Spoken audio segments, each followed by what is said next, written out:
তৃতীয় দিনের মতো সুন্দরবনে জ্বলছে আগুন।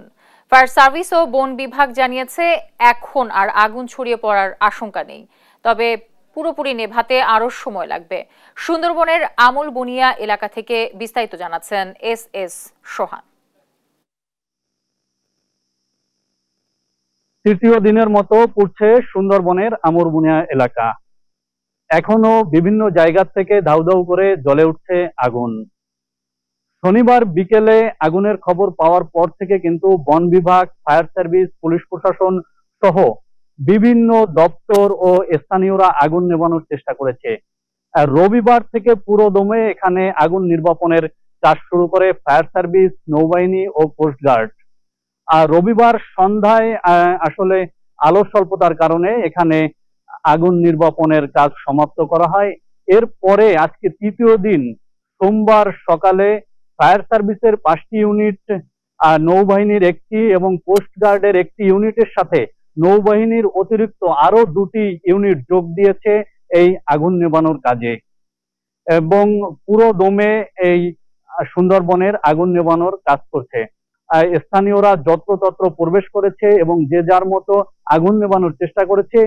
সেই বিষয়টি আজকে কিছুটা সীমাবদ্ধ করা হয়েছে বলে জানিয়েছেন আমাদেরকে মোড়লগঞ্জ উপজেলা নির্বাহী কর্মকর্তা মোহাম্মদ তারেক সুলতান। আজকে সকাল 6টা থেকে আবার অগ্নি নির্বাপন কাজ আরম্ভ হয়েছে। আজকে আমাদের ফায়ার সার্ভিসের পক্ষ থেকে fire service and civil defence এর পরিচালক অপারেশন লেফটেন্যান্ট কর্নেল কাজুল সাহেব আমাদের সাথে যোগদান করেছেন। তার নেতৃত্বে ফায়ার সার্ভিসের 5টি টিম কাজ করছে। পাশাপাশি নৌবাহিনীর একটি টিমের সাথে আরো 2টি টিম যোগ করেছে।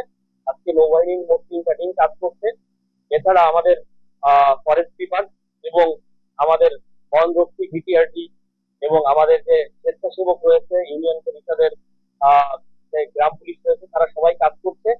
আমরা আশা করছি আজকে অতি দ্রুত আমরা একটি ফলাফল পাবো। এছাড়া ইতিমধ্যে এই যে আগুন যেখানে ধরেছে সেই ঘটনাস্থল পরিদর্শন করেছেন বাগেরহাটের জেলা প্রশাসক মোহাম্মদ খালিদ হোসেন, বাগেরহাটের পুলিশ সুপার আবুল হাসনাত খান, বন বিভাগের প্রধান কর্মকর্তা অর্থাৎ প্রধান বন সংরক্ষক মোহাম্মদ আমির হোসেন চৌধুরী সহ ঊর্ধ্বতন কর্মকর্তারা কিন্তু এই ঘটনাস্থল পরিদর্শন করেছেন এবং এই যে আগুন ধরেছে, আগুনের কারণ এবং ক্ষয়ক্ষতির পরিমাণ জানতে যে তদন্ত কমিটি গঠন করা হয়েছে, সেই তদন্ত কমিটিও কিন্তু কাজ শুরু করেছে বলে বন বিভাগের পক্ষ থেকে আমাদেরকে জানানো হয়েছে। সর্বশেষ ফায়ার সার্ভিস আমাদেরকে যেটা জানিয়েছে, আজকে দিনের মধ্যে হয়তো আগুন সম্পূর্ণ নেভানো সম্ভব না হলেও একদম শেষ পর্যায়ে পর্যন্ত তারা নিয়ে যেতে পারবে বলে এটি জানিয়েছেন। সুন্দরবনের আমরবুনিয়া এলাকা থেকে আমার কাছে এই ছিল আগুনের সর্বশেষ। এস সোহান, দেশ টিভি, বাগেরহাট।